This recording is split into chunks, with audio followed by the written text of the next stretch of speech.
Чыгарылышыбызны мәдәни тормыш сәхифәсе белән дәвам итәбез. Игътибарыгызга бу атнада узасы чаралар афишасы белән таныштырабыз. Хәерле иртән, эфирдә мәдәни тормыш сәхифәсе, сезнең белән мин Динә Нишметдинова.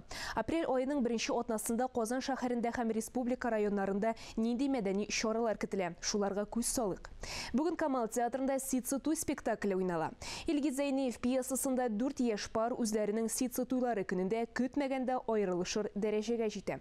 Бер-берсен яраткан парлар кинәт кенә аңлаша алмый башлый. Шулай ук биредә шимбә көнне дуслар җыелган җирдә якшәмбе көндез хуш авылым, кич җан кисәкәем спектакльләренә чакырып калабыз. Бүген Тинчурин театрында Мәдинә спектакле булу көтелә. Шимбә якшәмбе Хакас мелодрама театр артистлары тамашачыларны Мастер и Маргарита һәм Мелодия Коралловых бу спектакльләренә чакыра. Әтнә театры шимбә көнне беренче мәхәббәт спектакленә чакыра.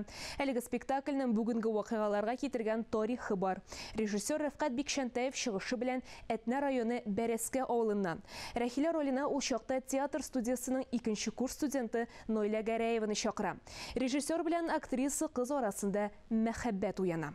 Чаллы театрында шимбә көнне сихерче якшәмбе Җаның ниләр теле спектакле уйнала. Биргә рәхим итегез. Әлмәт театры тамашачыларны 5 апрель көнне Диләфрүзгә 4 кияү, 6 апрель Адашкан ир спектакльләренә чакыра. Музейлар турында тулырак.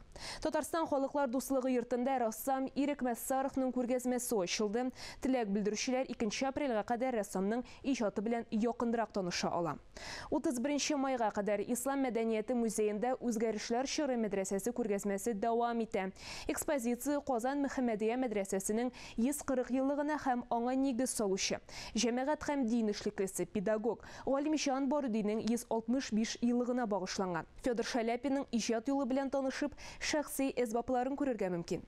Максим Горький һәм Федор Шаляпин музеена рәхим итегез. Татарстанның төрле почмакларында төшерелгән фотосурәтләр белән хозурланырга чакыра. Биредә Кыл Шәриф, Казан гаилә үзәге һәм тагын бик күп биналар Андрей Ефимов тарафыннан тамашачылар өчен тәкъдим ителә. Бүгенгә шулар иде. Мин Динә Нишметдинова сезнең белән киләсе атнага кадәр сау булашам.